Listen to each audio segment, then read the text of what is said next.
저를 따라해 보시죠. 153의 은혜. 다시 일어나라. 한 번 더 할까요? 153의 은혜. 다시 일어나라. 먼저 본문 11절 말씀을 보시겠습니다. 시몬 베드로가 올라가서 그물을 육지에 끌어올리니 가득히 찬 큰 물고기가 153마리라. 이같이 많으나 그물이 찢어지지 아니하였더라. 여기서 153이라는 숫자를 조금 주목해서 볼 필요가 있습니다. 153이라는 숫자가 무엇을 뜻하는 것일까? WBC라는 주석, 그리고 여러 주석들을 좀 참고해 보면 여러 해석들이 나옵니다. 첫 번째로 성 어거스틴이 자연수라고 불려지는 1에서 17까지 1, 2, 3, 4, 5, 6, 7, 8 해가지고 17까지를 쭉 더해 보니까 153이 되더라는 거예요. 이게 또 뭐냐? 그 1부터 시작하는 건 그렇다 치고 끝에 17까지 굳이 더하는 건 무슨 의미냐? 17이요. 10은 10계명 이렇게 해석을 했어요. 그러니까 10은 하나님의 율법을 상징하고 이 구약의 완전수를 의미하는 것이다. 그러니까 10계명만 의미하는 게 아니라 10에 관련된 구약의 그 완전함을 뜻하는 것들이 여러 가지가 그 주석에 잘 뽑아 있어요. 그런데 이 10은 구약의 완전수, 그럼 7은 무엇이냐? 신약의 완전수입니다. 그래서 10과 7을 합친 17은 이 완전수, 신구약의 완전수를 의미하는 것이어서 1부터 17까지를 쭉 더해보면 완전한, 그리고 가득한 충만함을 의미하는 153이 된다, 이런 의미로 해석한 성 어거스틴의 해석이 있습니다. 제가 생각해 보니까 그래도 나름 예전인데 그 옛날에 사실 숫자의 개념으로, 이 수식의 개념으로 이것을 풀어냈다. 이거 나름 참 참신하다. 이것도 참 새롭다. 그래서 정말 박수를 쳐줄 만한 것 같아요. 이것도 일종의 큰 의미가 있는 것이죠. 그런데 두 번째로 알렉산드리아의 시릴이라는 교부가 100은 이방인의 충만함, 이방인이 충만한 데까지, 충만하게 차기까지, 이런 말씀이 있잖아요. 그러니까 100은 이방인의 충만함을 의미하고 50은 이스라엘의 남은 자들을 말하는 것이고 3은 삼위일체를 말하는 것이다. 그러니까 153이다. 이렇게 또 수학적으로 나름 해석을 했습니다. 그 외에도 정말 많은 해석이 있어요.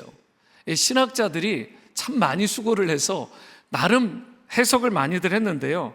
제가 생각할 때 그래도 이것은 좀 가능성이 높지 않을까라고 하는 그러한 부분이 제롬이라는 사람의 주장입니다. 제롬이 고대 이 생물학자들의 그것을 따라서 그 당시 갈릴리 바다에 알려진 어종, 물고기의 종류가 약 153종 정도 됐다, 이런 이야기를 해요. 그래서 153이라는 숫자는 갈릴리에 있는 모든 어종을 상징하는 것이고 거기서 끝나지 않잖아요. 이걸 영적으로 해석할 때 이 땅의 모든 족속을 품는 그 의미가 이 숫자의 상징 가운데 있다. 그래서 예수님께서 제자들을 다 모으시고는 자연계의 모든 물고기 종류, 이 153가지가 합쳐진 것처럼, 잡힌 것처럼 세상의 모든 종족이 하나님께 돌아오게 될 것이다. 즉 예수님께서 사역 초기에 이 고기 잡는 어부에서 저들을 사람을 낚는 어부로 부르신 것처럼 이제 사역 말기, 예수님의 부활 이후에 다시 고기를 잡고 있는 저들에게, 제자들에게 가셔서 그들로 하여금 모든 나라, 모든 민족을 낚는, 그 사람을 낚는 일에 너희가 부름을 받았다라는 것을 상기시켜 주시는 내용이고, 이 153이라는 것을 통해서 다시 무너지고 좌절하고 쓰러진 자리에서 회복케 하시는 그 주님의 메시지가 여기에 담겨 있다, 이런 해석, 저는 이 해석이 의미가 있다고 봅니다. 실제로 예수님께서 분부하신 마태복음 28장의 지상 대명령을 보면 이 메시지가 확실하게 담겨져 있잖아요. 너희는 모든 무엇을 제자로 삼아요? 민족을 제자로 삼아라. 모든 민족을 제자로 삼아. 그래서 153이라는 것은 모든 민족을 품으라고 하신, 그래서 예수님께서 제자들에게 주신 그 사명을 말하는 것이라는 것이죠. 너희가 지금까지는 갈릴리 지역에서 이 사역을 아주 협소하게 작게 해왔지만 이제 때가 차면 이 지경을 벗어나서 예수의 십자가와 부활의 그 복음을 모든 나라, 모든 민족에게, 그야말로 세계 열방에 전하는 일을 하게 될 것이다라는 것을 상징적으로 이 153을 통해 보여주셨다라는 것입니다. 한국에 송삼석이라고 하는 장로님이 있습니다. 이분은 1960년대 사업을 시작했는데요, 사업을 하는 도중에 그만 잘 되지 않아서 도산의 위기에 빠졌습니다. 회사가 어려움에 빠지니까 이분이 부모님 때부터도 그렇고 신실한 크리스천 가정이에요. 그래서 하나님께 무릎을 꿇었어요. 참 감사한 일이죠. 그리고 그때에 하나님께서 이렇게 주신 감동이 있어요. 온 국민에게 편리한 필기 도구를 만들어서 그 백성에게, 그리고 또 나라에 기여하는, 이바지하는 그런 일을 하면 좋겠다, 이 마음의 소망을 품고 더 간절히 기도하셨대요. 이 일을 어떻게 할 수 있을까? 그러다가 153이라는 숫자를 갑자기 성경 속에서 읽었던 그게 떠오르면서 그 책을 펼치게 돼요. 그리고 거기에 보니까 오늘 본문이 나온 거예요. 그리고 153이라는 그 숫자를 보는 순간 심장이 뛰는 거예요. 마음이 뛰는 거예요. 그리고 그것이 계기가 되어서 바로 모든 사람들을 유익하게 하는 필기도구를 만들겠다라는 그 정신으로 만든 그 유명한 모나미 153, 이 볼펜의 시작이 이때 시작이 된 것입니다. 이때 송 장로님이 이렇게 기도했다고 그래요. 하나님, 이 볼펜이 모든 사람의 손, 아니 전 세계에 있는 모든 사람의 손에 다 들려지기를 원합니다. 50억 자루가 팔리게 해주십시오. 여러분, 1960년대예요. 그 당시에 50억 자루가 팔리게 해달라는 말을 누군가 들으면 혹시 어떻게 된 거 아니야? 그렇게 할 만한, 이게 엄청난 숫자, 전무후무할 만한 엄청난 숫자의 이 넘버가 50억 자루인데 이것을 왜 그런지 하여튼 감동이 되셨대요. 그래서 그렇게 좀 팔리게 해주시고 거기에 하나의 의미가 더 들어가요. 이 펜을 통해서 주님의 복음이 온 세계에 퍼지는 역사가 있게 해주십시오. 이렇게 기도를 한 것입니다. 덕분에 모나미 153 볼펜이 1963년에 출시가 되었는데요, 지금까지 약 45억 자루가 팔렸다고 그래요. 그러니까 50억 자루가 목표인데 이제 5억 자루밖에 남기지 않았습니다. 근데 매월 300만 자루 이상이 팔린대요. 매월, 한 달에. 그러니까 300만 자루가 팔리니까 사실 몇 년 안 남은 것입니다. 그래서 제가 좀 호기심이 발동해서 이 볼펜의 길이가 14.95인가 그래요. 약 15cm 정도 됩니다. 15cm 정도가 되는 이 모나미 볼펜 45억 자루를 쭉 늘어뜨리면 지구를 몇 바퀴 돌릴 수 있을까? 이것을 제가 계산했을까요? 아니죠. 일단 챗 GPT 한번 호기심에 물어봤어요. 그랬더니 17바퀴입니다. 약 17바퀴래요.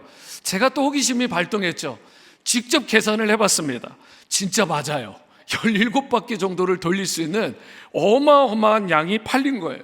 그러니까 대한민국에서도요, 가장 많이 팔린 볼펜이 이 볼펜이고 국민 볼펜이 됐잖아요. 국민 볼펜. 모나미 153.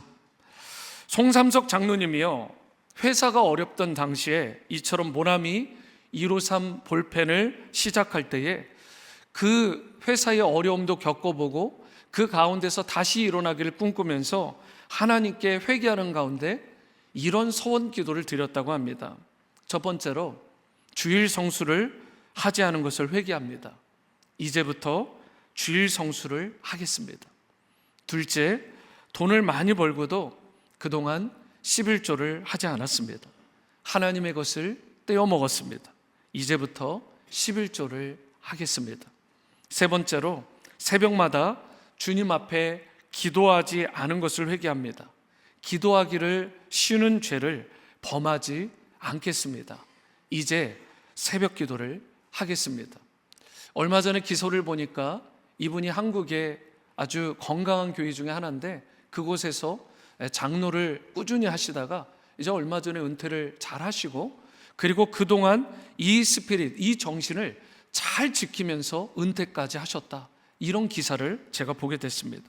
우리가 진실로 주님을 신뢰하고 먼저 그분의 나라와 의를 구하며 하나님 나라의 사명을 꼭 붙잡고 나가게 되면 하나님께서 여러분과 저에게도 동일한 은혜, 제자들이 누렸던 153의 은혜, 송삼석 장로님이 누렸던 153의 그 회복의 은총을 여러분과 저에게도 누리게 하여 주실 줄로 믿습니다. 우리가 예수님의 말씀에 온전히 순종할 때 우리의 그물도 기적으로 넘치게 채워주시고요, 하나님만이 하실 수 있는 그 기적과 능력을 우리에게도 베풀어 주시는 것입니다. 이런 의미에서 오늘 이 어머니 주일을 맞이하는 이 뜻깊은 주일에 우리가 스스로에게 물어야 될 질문들이 이것입니다. 우리가 날마다 새로운 도전들이 펼쳐지는데 그 도전들 앞에서 예수님의 이 제자들처럼 때로는 넘어지기도 하고 쓰러지고 좌절하고 실패하기도 하지만 어떻게 주님이 베풀어 주시는 153의 은혜를 누리며 다시 일어나 쓰임받는 인생이 될 수 있을까? 오늘 주신 말씀을 통해 이 부분에 대해 함께 나누기를 원합니다. 첫 번째로 우리가 다시 일어나 쓰임받는 153의 은혜를 누리는 인생이 되려면 주님의 말씀에 순종해야 된다라고 오늘 성경은 분명하게 말씀을 합니다. 먼저 1절 말씀을 보십니다. 그 후에 예수께서 디베랴 호수에서 또 제자들에게 자기를 나타내셨으니 나타내신 일은 이러하니라. 예수님께서 이 요한복음 21장에 보면 세 번째로 이 당시의 제자들에게 부활 후 나타나신 것이다, 이런 말씀을 하십니다. 그 장소가 디베랴 호수죠. 그 당시에 그 사람들의 사관, 그 사람들의 생각으로 따지면 갈릴리 바다입니다. 굉장히 큰 곳이었기 때문에 그들이 볼 땐 그 갈릴리 바다에 바로 이때에 베드로를 포함해서 7명의 제자들이 한 곳에 있었고, 베드로의 제안에 따라서 자, 물고기 잡으러 가자라고 했을 때 물고기를 잡으러 나가는 상황입니다. 그런데 물고기를 잡으러 나간 그들에게 밤이 맞도록 온 밤을 새우면서 물고기를 낚았는데 무슨 일이 일어나죠? 3절 하반절입니다. 나가서 배에 올랐으나 그날 밤에 아무것도 잡지 못하였더니. 제자들은 자신들이 해야 될 일이 있었잖아요. 근데 여전히 깨닫지 못한 거예요. 부활하신 예수님을 한 번 받고 이미 2번 받고 3번째 본다고 하는데 여전히 물고기를 잡으러 나갔어요. 그런데 그들의 힘으로 밤이 맞도록 수고했지만 아무런 소득이 없었던 것입니다.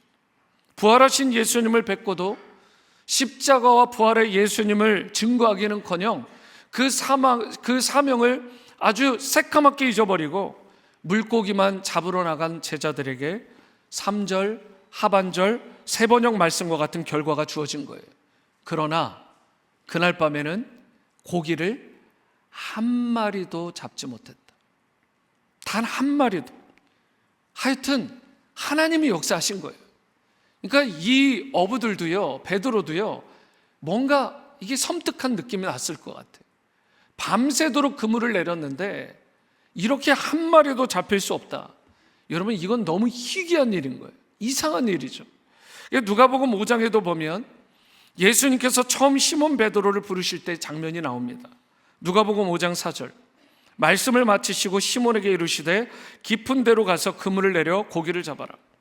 베드로는요, 갈릴리 바다에서 고기를 전문적으로 잡던 어부입니다. 그런데 주로 전문가라고 생각하는, 스스로 생각하는 사람들에게 특징이 있죠. 그거는 비전문가들의 말에는 귀 기울이지 않습니다. 그러니까 베드로는 이 어업에 있어서 전문가고 예수님은 비전문가예요. 그러면 예수님의 말을 듣겠습니까? 잘 안 듣겠죠. 스스로 좀 안다고 생각하기 때문에 다른 사람들의 말을 보통은 듣지 않습니다. 베드로는요, 갈릴리의 어부로서 평생 고기를 잡고 살았어요. 고기를 잡는 일에 잔뼈가 굵었던 인물입니다. 그렇기 때문에 언제 던져야 될지, 어디로 던져야 되는지, 어떻게 그물을 내려야 되는지, 그래야 물고기가 어떻게 많이 잡히는지, 이 모든 걸 잘 아는 사람이에요. 누구보다 잘 알았어요. 그러나 그날 밤은 좀 뭔가 이상한 거예요. 밤새 고기를 낚으려고 했지만 빈손으로 돌아온 것입니다. 그리고 그때 그물을 손질하던 중에 예수님을 만나요. 예수님께서 이러한 이야기를 하시죠. 깊은 데로 가서 다시 그물을 내려라. 깊은 데로 가라. 밤새 그물을 내려봤는데 한 마리도 잡지 못했는데 비전문가인 예수님이 오셔가지고 그런 이야기를 한 거예요. 그런데 5절과 6절에 이런 말씀이 있죠. 시몬이 대답하여 이르되 선생님, 우리들이 밤이 새도록 수고하였으되 잠은 것이 없지만 말씀에 의지하여 내가 그물을 내리리다. 그리고 여러분, 그렇게 그 말씀에 순종해서 내리니, 그렇게 하니 어떤 일이 벌어져요? 고기를 잡은 것이 심이 많아서 그물이 찢어질 지경이 되었다라는 거예요. 고기가 너무 많아서 다 담을 수가 없어서 다 바로 옆에 있던 또 배 한 척까지 와가지고 두 배가 다 만선이 될 정도로 가득 찬 거예요. 누구도 믿을 수 없는 광경이 펼쳐진 것입니다. 여러분이 이러한 일을 이 베드로가 경험한 뒤에 뭔가가 이상한 거예요.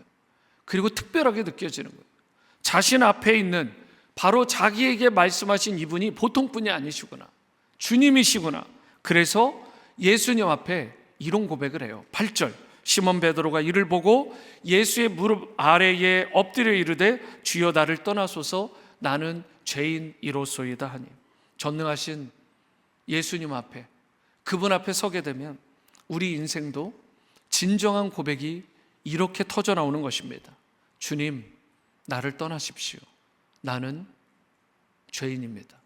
예수님을 제대로 믿는 사람은 이 경험이 반드시 있어야 되는 거예요. 주님, 나를 떠나소서. 나는 주님 앞에 설 수 없을 정도로 너무나 심각하고 부패한 죄인입니다. 죄인 중에 괴수. 그때 예수님께서 그러한 고백을 하는 이 베드로에게 놀라운 말씀을 하세요. 10절 하반절, 두려워하지 말라. 이제 후로는 네가 사람을 취할 것이다. 사람을 낚게 될 것이다. 이제는 물고기가 아니라 사람을 낚게 될 거라는, 사람을 살리는 자가 될 것이라는 이 말씀을 예수님이 베드로에게 주신 것입니다. 그런데요, 오늘의 본문 요한복음 21장 5절에서 6절은 어떻게 기록되어 있죠? 다 함께 읽겠습니다. 시작. 예수께서 이르시되 얘들아 너희에게 고기가 있느냐? 대답하되 없나이다. 이르시되 그물을 배 오른편에 던지라. 그리하면 잡으리라 하시니 이에 던졌더니 물고기가 많아 그물을 들 수 없더라. 앞선 누가복음 5장의 말씀은요, 예수님께서 공생애를 막 시작하셨을 때, 그러니까 십자가를 지시기 전에 바로 베드로와 제자들에게 베푸신 기적이었다면, 오늘의 본문 요한복음 21장은 예수님께서 십자가의 죽음을 맞이하셨을 뿐만 아니라 다시 사셔서 부활하신 몸으로 베드로와 제자들에게 나타나셔서 놀라운 기적을 베풀어 주셨던 장면입니다.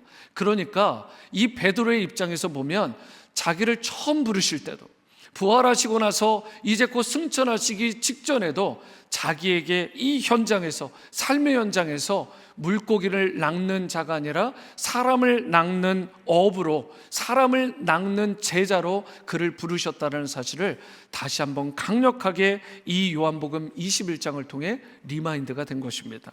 6절 말씀, 이르시되 그물을 배 오른편에 던지라. 그리하면 잡으리라 하시니 이에 던졌더니 물고기가 많아 그물을 들 수 없더라. 여기에 배의 어느 편으로 던지래요? 오른편. 여러분, 약간 퀘스천이 생기지 않으세요? 배의 왼쪽에 던지면 안 되나요? 배의 폭이요, 이 당시 전문가들의 말에 따르면 이 폭이 한 2에서 4m밖에 안 된대요.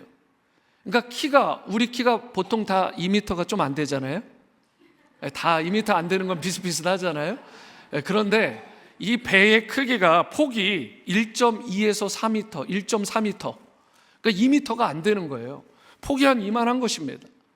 그런데 이 폭에서 솔직히 왼쪽으로 던지나 오른쪽으로 던지나 그물이 펼쳐지는데 고만고만한 거 아니에요.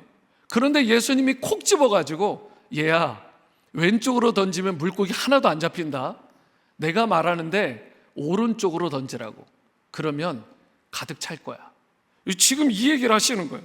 제자들이 보면 기가 찬 거 아닙니까? 여러분, 오른편으로 던지든 왼편으로 던지든 뭐 대단할 거 차이가 없을 것 같은데 예수님이 무심코 내뱉은 듯한 이 한마디. 그런데 여러분, 놀라운 일이 벌어지죠. 겨우 1.2m 정도 되는 이 폭에 이 짧은 거리 차인데 왼쪽 편으로 열심히 내렸을 때는 한 마리도 잡지 못하던 그들이었는데 오른쪽으로 한번 딱 던져보니까, 예수님의 말씀에 순종해서 던져보니까 그 그물이 어떻게 해요?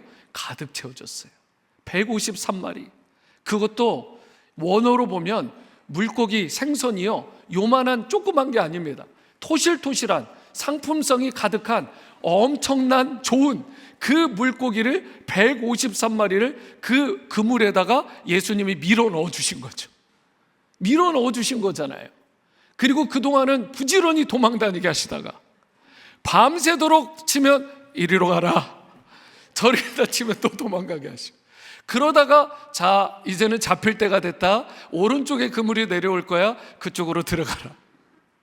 물고기들도 창조주 되신 주님의 말씀에 순종한 것입니다. 그러니까 그 순종이 중요한 거예요. 순종이. 여러분, 그물이 왼쪽으로 내렸느냐 오른쪽으로 내렸느냐, 빈 그물이었느냐 꽉 찬 그물이 되었느냐, 무슨 차이예요? 순종의 차이라고요. 순종의 차이.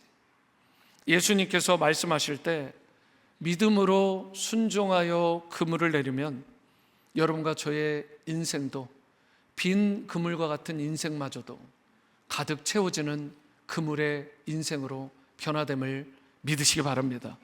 반면에요, 내가 아무리 뛰어난 실력을 갖고 지식을 가지고 능력을 가졌더라도 주님의 말씀에 불순종하게 되면 아무리 던지고 또 던져도 빈 그물 인생이 되고 마는 것입니다. 밤이 맞도록 수고하고 애써도 영어를 보니까 제 눈에 팝업처럼 튀어나오는 단어가 있더라고요. 이 본문에서 nothing, 거기 성경에 보면 아무것도 잡지 못한 인생이 된다라는 강조점이 있습니다. 그러므로 비록 내 생각, 내 지식, 내 경험에 맞지 않더라도 주님이 말씀하시니까, 주님이 말씀하시면 믿음으로 순종하여 그물을 내릴 수 있는 여러분과 저, 또 우리 교회가 될 수 있게 되기를 축복합니다. 그때 여러분과 저의 그물이 가득 차게 되어지는 153의 은혜를 누릴 수 있게 되는 것입니다. 누가복음 9장 13절에 보시면 이런 말씀이 있습니다. 예수께서 이르시되 너희가 먹을 것을 주라 하시니 여짜오되 우리에게 떡 5개와 물고기 2마리밖에 없으니 이 모든 사람을 위하여 먹을 것을 사지 아니하고서는 할 수 없사옵나이다 하니. 그 유명한 오병이어의 기적에 대한 말씀이죠. 예수님께서 벳세다 그 빈들에서 말씀을 전파하시고 복음을 전하신 후에 수많은 사람들을 그 병을 고쳐주셨습니다. 그때 모두가 허기진 상태에서 먹을 양식이 없을 때에 12 제자들이 이 문제를 해결하기 위해 예수님께 도움을 요청합니다. 그런데 예수님께서 뜻밖의 대답을 하세요. 너희가 먹을 걸 줘, 이렇게 이야기를 하셨어요. 성경에 그렇게 말씀하십니다. 그 제자들은 예수님께서 당연히 무리를 마을과 촌으로 그냥 보내셔서 각자 먹을 것을 챙기게 하시든 뭔가 방편을 해서 돈을 주어서 사게 하시든 그런 방법을 하게 하실 것 같았는데 너희가 줘라, 이렇게 다소 충격적인 말씀하신 거예요. 어떻게 해야 되나? 제자들이 우왕좌왕합니다. 그래서 누가복음 9장 13절 하반절처럼 제자들이 말을 한 것이죠. 우리에게 떡 5개와 물고기 2마리밖에 없으니 이 모든 사람을 위하여 먹을 것을 사지 아니하고서는 할 수 없습니다. 이것이 보편적인 인간의 수준이잖아요. 솔직히 안 그렇습니까? 여러분이나 제가 생각할 수 있는 일반적인 생각, 사고의 수준이 딱 요 정도입니다. 그런데 여러분, 지금 제자들 앞에 서 계신 분이 누구시죠? 예수님이시잖아요. 그리고 지금 이 기적의 현장에 몇 명이 있었느냐? 14절에 보니까 남자만 5,000명, 여자와 아이까지 합치면 약 2만 명 정도 되는 굉장히 많은 숫자죠. 그때 예수님께서 14절 하반절과 같이 말씀하신 거예요. 제자들에게 이르시되 때를 지어서 한 50명씩 그렇게 앉게 해라. 그리고 제자들이 감사하게도 도대체 무슨 일을 하실지는 모르지만 그 말씀에 순종해서 50명씩 앉게 하십니다. 그리고 누가복음 9장 16절, 예수께서 떡 5개와 물고기 2마리를 가지사 하늘을 우러러 축사하시고 떼어 제자들에게 주어 무리에게 나누어 주게 하시니, 그때 기적이 일어난 것입니다.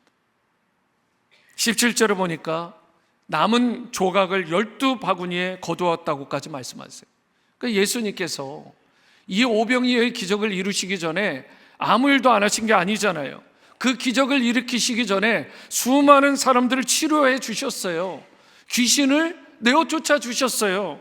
거기다가 바람, 파도 잠재워 주셨습니다. 심지어 죽은 자 마저 다시 살리시는 그 부활의 역사, 그것을 제자들이요 여러 차례 보았다니까요. 그런데 문제가 뭐예요? 여전히 그들 가운데 믿음이 없었다는 것입니다. 우리도 이럴 때가 있지 않습니까? 주님의 능력과 권세를 온전히 믿지 못합니다.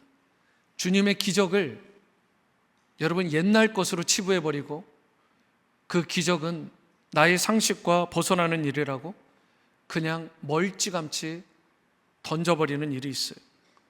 여러분, 그래서 현실에 절망하는 거예요. 상황을 바라보며 그저 두려워 벌벌 떠는 인생이 되고 마는 것입니다. 현실만 보면, 상황만 보면 너무 암담하니까. 그렇기 때문에 여러분과 저는 계속해서 해야 될 것이 무엇이냐? 우리 예수님을 바라봐야 되는 거예요. 예수님을 바라볼 뿐만 아니라 그분을 전적으로 믿고 그분의 말씀에, 그분의 음성에 전적으로 순종할 수 있어야 되는 것입니다. 이제 어떠한 상황에서도 여러분과 제가 비록 떡이 없더라도, 그리고 일이 잘 풀리지 않는 순간에도, 병들어 심히 연약한 상황에서도 주님의 자녀여 백성인 나를, 우리를 끝까지 책임져 주신다라는 그 주님의 약속을 신뢰하시고 주님이 베푸시는 153의 은총, 오병이어의 기적을 풍성히 누리며 살아가는 모든 지구촌 성도님들 될 수 있게 되기를 주님의 이름으로 축원합니다. 두 번째로, 다시 일어나 쓰임받는 153의 은혜가 임하려면 주님의 사랑을 내가 먼저 체험을 해야 되는 것입니다. 은혜가 임하려면 주님의 사랑을 경험한 자가 되어야 된다, 체험한 자가 되어야 된다는 것입니다.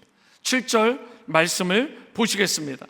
예수께서 사랑하시는 그 제자가 베드로에게 이르되 주님이시라 하니 시몬 베드로가 벗고 있다가 주님이라 하는 말을 듣고 겉옷을 두른 후에 바다로 뛰어내렸다라고 말씀하고 있습니다. 놀라운 만선이었죠.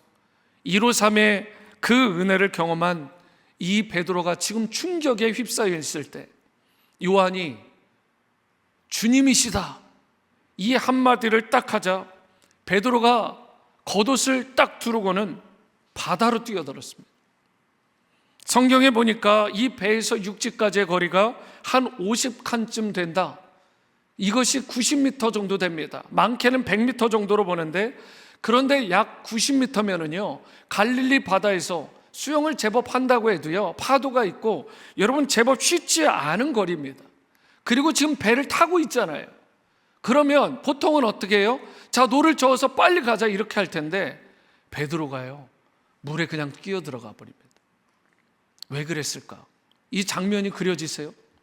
주님이시다 이 음성 듣고요 겉옷 입고 바로 뛰어들었다니까요. 배가 지금 노를 저어서 갈 시간도 기다리지 않고.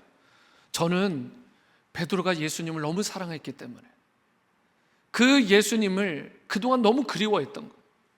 그동안 자기에게 베풀어 주셨던 그 사랑, 그 은혜를 생각하면서 감격에 겨워서 그 예수님을 뵙기 위해 그냥 바다로 뛰어든 것입니다. 여러분, 그런데요, 베드로만 예수님을 그렇게 사랑했을까요? 아닌 것 같아요. 9절을 보니까 육지에 올라와 보니 숯불이 있는데 그 위에 생선이 놓였고 떡도 있습니다. 이거 지금 누가 굽고 기다리고 계신 거예요? 제자들을? 예수님이십니다. 예수님도 베드로를, 제자들을 너무나 사랑하시는 거예요. 그래서 예수님은 베드로와 제자들을 위해 숯불을 피우신 것이고 생선과 떡으로 정성껏 아침 조반을 준비하셔서 그들에게 대접할 준비를 해주신 것입니다.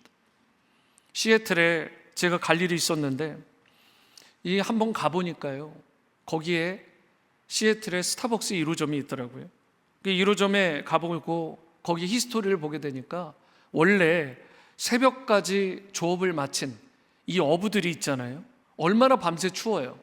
그래서 그 추위를 달래줄 그 커피가 좀 필요한데 이곳에 착안해서 커피숍을 운영을 하게 됩니다. 그러니까 처음엔 노상에서 한 거예요. 오는 사람들 따뜻하게 커피로 맞이하고 그들에게 돈도 받고.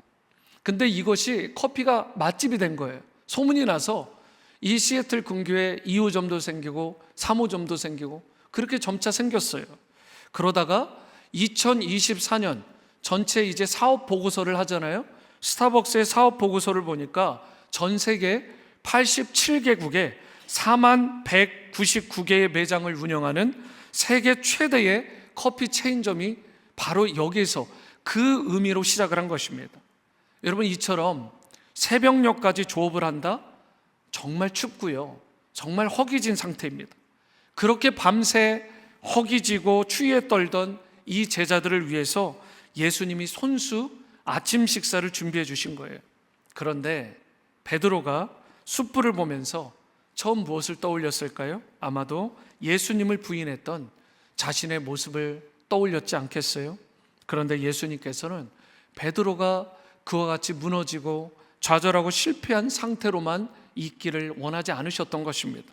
그 모든 상처, 죄책감, 실패와 쓴 뿌리들도 다 벗어내고 그 실패 자리를 딛고 다시 일어나는 은혜를 누릴 수 있도록 그에게 153마리나 되는 엄청난 큰 물고기들을 낚는 경험을 그에게 충격적으로 하게 하셨고, 이처럼 아침 조반을 손수 준비하셔서 떡으로, 고기로, 따뜻한 온기로 새 힘을 얻도록 그를 회복시켜 주신 것입니다.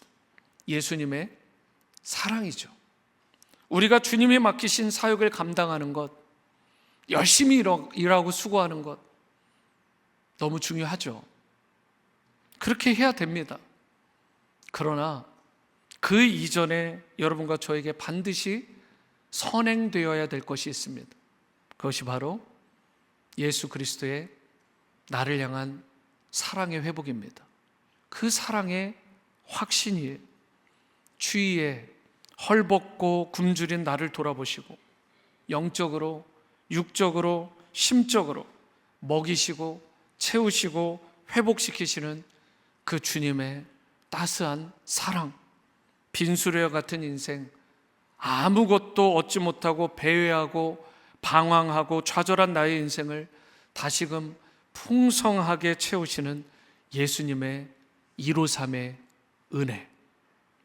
오늘은 특별히 어머니 주일로 기념하여 드리는데요, 예수님께서 이 제자들에게 베푸신 이러한 사랑을 가장 가까이에서 직접 체험하게 해주시는 귀한 분들이 있는데 그분들이 우리의 어머니들이시죠. 그래서 왠지 어머니라는 이름만 떠올려도 코끝이 시큰해지고 눈시울이 붉어지는 것은 모든 인간의 기본적인 정서이고 또 그러한 삶의 모습입니다. 심순덕 시인이 쓴 시, 엄마는 그래도 되는 줄 알았습니다. 엄마는 그래도 되는 줄 알았습니다 라는 시가 있는데요, 한번 잘 들어보시기 바랍니다. 엄마는 그래도 되는 줄 알았습니다. 하루 종일 밭에서 죽어라 힘들게 일해도 엄마는 그래도 되는 줄 알았습니다. 찬밥 한 덩이로 대충 부뚜막에 앉아 점심을 때워도 엄마는 그래도 되는 줄 알았습니다.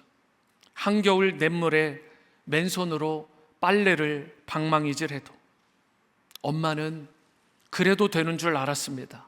배부르다, 난 생각 없다, 그렇게 식구들 다 먹이고 굶으셔도 엄마는 그래도 되는 줄 알았습니다. 발 뒤꿈치 다 해져 이불이 소리를 내도 엄마는 그래도 되는 줄 알았습니다. 손톱이 닦을 수조차 없이 닳고 문드러져도 엄마는 그래도 되는 줄 알았습니다. 아버지가 화내고 자식들이 속썩여도 전혀 끄떡없는 엄마는 그래도 되는 줄 알았습니다. 외할머니 보고 싶다. 네 외할머니 보고 싶다. 그것이 그냥 넋두리인 줄로만. 한밤중 자다 깨어 방구석에서 한없이 소리 죽여 울던 엄마를 본 후론, 아, 엄마는 그러면 안 되는 것이었습니다. 오늘 마음껏 예수님의 여러분과 저를 향하신 사랑과 은혜를, 그 어머니의 날 향하신 사랑과 희생을 깊이 있게 묵상하시고 감사를 표하는 그런 하루를, 그런 시간을 보내셨으면 좋겠습니다.